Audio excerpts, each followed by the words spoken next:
The Great Gatsby, written by F. Scott Fitzgerald, narrated by Angel Wallace. The Great Gatsby by F. Scott Fitzgerald. Chapter 1. The Great Gatsby by F. Scott Fitzgerald. In my younger and more vulnerable years, my father gave me some advice that I've been turning over in my mind ever since. Whenever you feel like criticizing anyone, he told me, just remember that all the people in this world haven't had the advantages that you've had. He didn't say any more, but we've always been unusually communicative in a reserved way, and I understood that he meant a great deal more than that.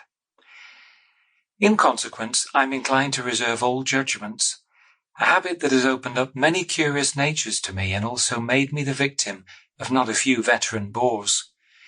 The abnormal mind is quick to detect and attach itself to this quality when it appears in a normal person, and so it came about that in college I was unjustly accused of being a politician, because I was privy to the secret griefs of wild unknown men.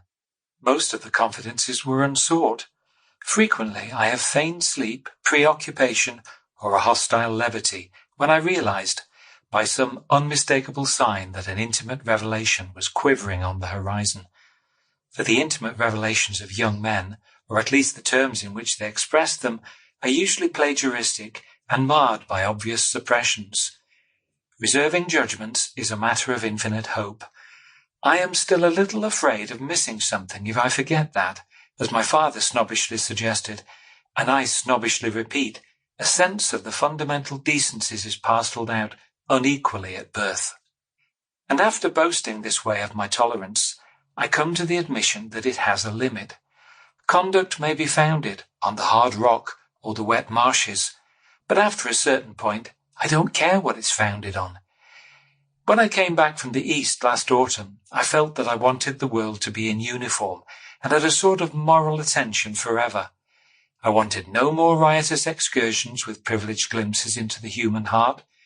Only Gatsby, the man who gives his name to this book, was exempt from my reaction. Gatsby, who represented everything for which I have an unaffected scorn.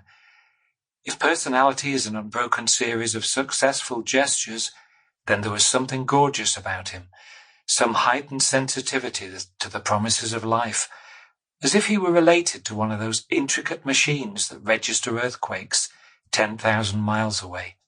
This responsiveness had nothing to do with that flabby impressionability, which is dignified under the name of the creative temperament. It was an extraordinary gift for hope. Sample complete. Ready to continue?